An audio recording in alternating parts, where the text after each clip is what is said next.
ஒரு சிறிய நகரத்தில் அருண் என்ற இளைஞன் இருந்தான். அவன் பள்ளியில் முதல் மாணவன். கல்லூரியிலும் தங்கப் பதக்கம் பெற்றான். எல்லாரும் அவனை புகழ்ந்தார்கள். அருண் மிகவும் புத்திசாலி என்று சொன்னார்கள். ஆனால் அவனுக்கு ஒரு குறை இருந்தது.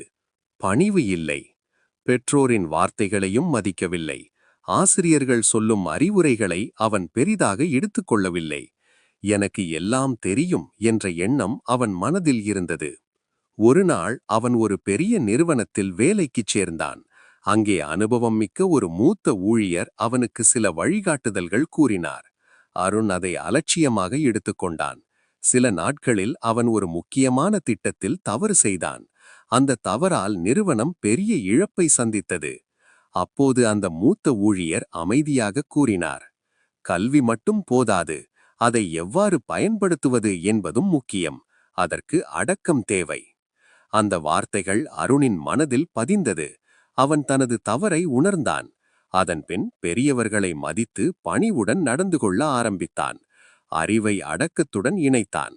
சில ஆண்டுகளில் அவன் ஒரு நல்ல தலைவராக உயர்ந்தான். இப்போது அவனை எல்லோரும் மதித்தார்கள். அவன் அறிவுக்காக மட்டுமல்ல, அவன் பணிவுக்காகவும். கதை நெறி. கல்வி என்பது புத்தக அறிவு மட்டுமல்ல, அதை உயர்ந்த உண்மையை மதித்து பணிவுடன் பயன்படுத்தினால்தான் அது முழுமையான ஞானமாக மாறும். அறிவு கூட்டல் அடக்கம் என்பது உண்மையான வெற்றி.